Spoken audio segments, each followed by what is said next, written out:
Mario Kart 8 Deluxe is a chaotic racing game designed by Nintendo. It features well-designed maps, iconic characters, and of course, competitive racing. However, it's not all just about driving. Players collect random items from mystery boxes to stun opponents or get a quick speed boost. You can be easily smoothing in first place and instantly fall into last if you get hit by a massive wave of items at once. This term is called Mario Karted. In a way, I felt like I got Mario Karted in real life. But instead of spinning out from red shells and bananas, I got hit with heavy piles of assignments and projects and exams. Blue shells. Blue shells are easily the biggest problem you'll face in Mario Kart while in first place. Blue shells can easily stun you and cause you to fall behind fast. However, blue shells can be dodged in many different ways, such as using a mushroom, a super horn, or even using a banana at the right time.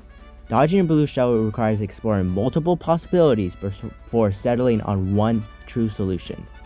Like Mario Kart, my junior year taught me that problem solving requires gathering information and exploring many different solutions before settling on one true solution. An individual assignment that taught me the most about being a problem solver was What is an American Essay in English class. This taught me that to solve a problem you need to gather information from different reliable sources before developing on a solution. This assignment also taught me the entrepreneurial skills of writing and analyzing text and data. A team assignment that taught me about being a problem solver was a crime board in forensic science.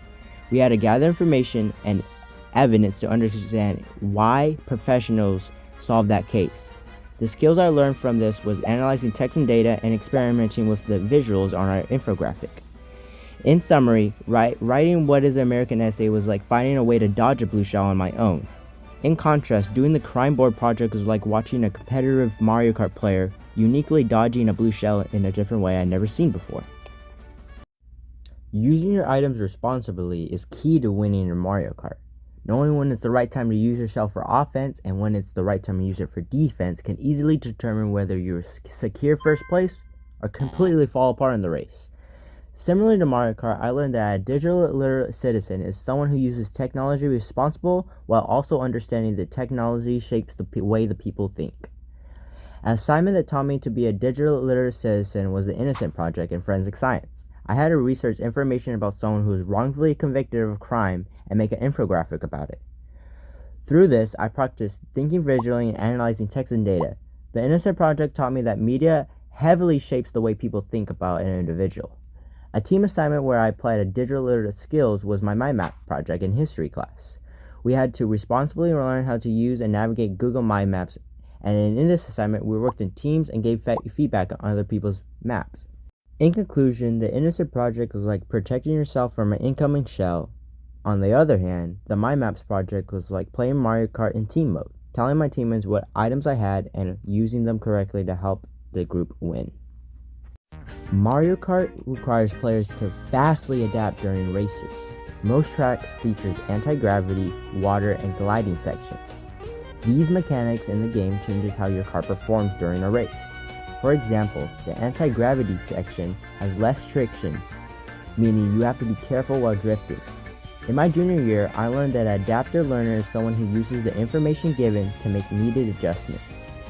One assignment that taught me to be an adaptive learner was the Mi Casa project. I had to organize limited physical space on a piece of paper while also fitting a criteria for the project. In this project, I used thinking visually and prototyping. Math class also required us to adapt to our different teachers' unique teaching styles. However, the physical book you see in front of you was done in forensic science and is what taught me the most about being an adaptive learner. This is because the story I created had to include 11 specific vocabulary words about toxinology. I had to adapt to the vocabulary words in order to build a narrative story. I couldn't just write a story and add words afterwards. In doing this assignment, I used ideation, visual thinking, prototyping, and storytelling. As a result, doing the Mi Casa project was like the track changing to an anti-gravity section. On the contrary, the toxinology storybook was like hitting a glider ramp because I had to navigate to a completely new environment in order to land smoothly. Shortcuts. Shortcuts can be found at almost every single map in Mario Kart. Many of them offer a higher risk for a high reward, making them the most effective way to pass your opponents during a race. However, you can't just blindly drive off the side of the road and hope to pass others. You need to take a calculated risk to successfully execute a shortcut. Similarly to Mario Kart, my junior year taught me a lot about what it truly means to be a risk taker. A normal risk is just a blind leap of faith, while a calculated risk is a leap of faith but knowing there's water underneath. A true risk taker is someone who builds a consistent habit of stepping out of their comfort zone. A team assignment that taught me the most about a calculated risk was when my business team went to represent our peer-to-peer tutoring app called Perugia at the Fresno State pitch competition. This was a massive risk because we had to stand up and use our skills in pitching and storytelling in front of real professional judges. Facing real judges meant the stakes were even higher and we were being treated like an actual professional. But successfully navigating that pressure is exactly what builds general risk-taker confidence. However, I saved the most important artifact of my junior year for last. It wasn't an assignment a teacher handed me or a test that a teacher gave me.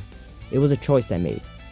After the Fresno State pitch competition, my original team made a decision to kick out our CEO.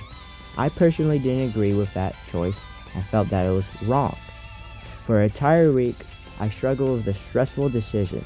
I asked friends, family, whether I should stay at the current team I'm in or join my CEO.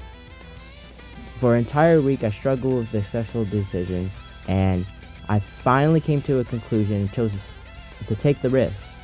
I joined the new team called Trail Heroes because I saw the true potential of what the CEO and I could accomplish together. I realized I had two options. I stay on a team where I barely contribute to anything, or take a massive gamble on a new team where I can be pushed to my fullest potential. In conclusion, pitching our app at Fresno State was like taking a small shortcut that only saved a little bit of time. However, joining Trail Heroes was like taking a massive shortcut that saves a massive amount of time and can possibly win you the game. At the start of Mario Kart races, you get a speed boost if you hold down the acceleration button at the right time. However, if your timing is even the slightest off, your engine will blow and stun you, leaving you spinning your wheels while other racers zoom right past you. The burning engine is exactly how I felt in my first quarter, because I couldn't get into the incubator team I originally wanted to. I was left with my engine stalled right at the starting line and I felt like in dead last. I was completely thrown off my rhythm and I had to focus on my individual assignments. Quarter 2 was basically my recovery lap. After shaking off the rough start I had back in quarter 1, I started getting familiar with the high-speed pacing of junior year and the assignments and teachers, and I finally adjusted the team I was in. I also learned to use digital tools responsibly during my MyMaps project. For my third quarter, I was in my third lap and I was temporarily in first place. I completely understood my teacher's expectations and my team was working perfectly together. I felt like I was leading the pack, utilizing my high-level problem skills in my forensic science crime board, and remaining flexible as an adaptive learner when the teachers change during math class. In the start of the fourth quarter, I felt like I was in first place, about to get first place. But chaos arrived.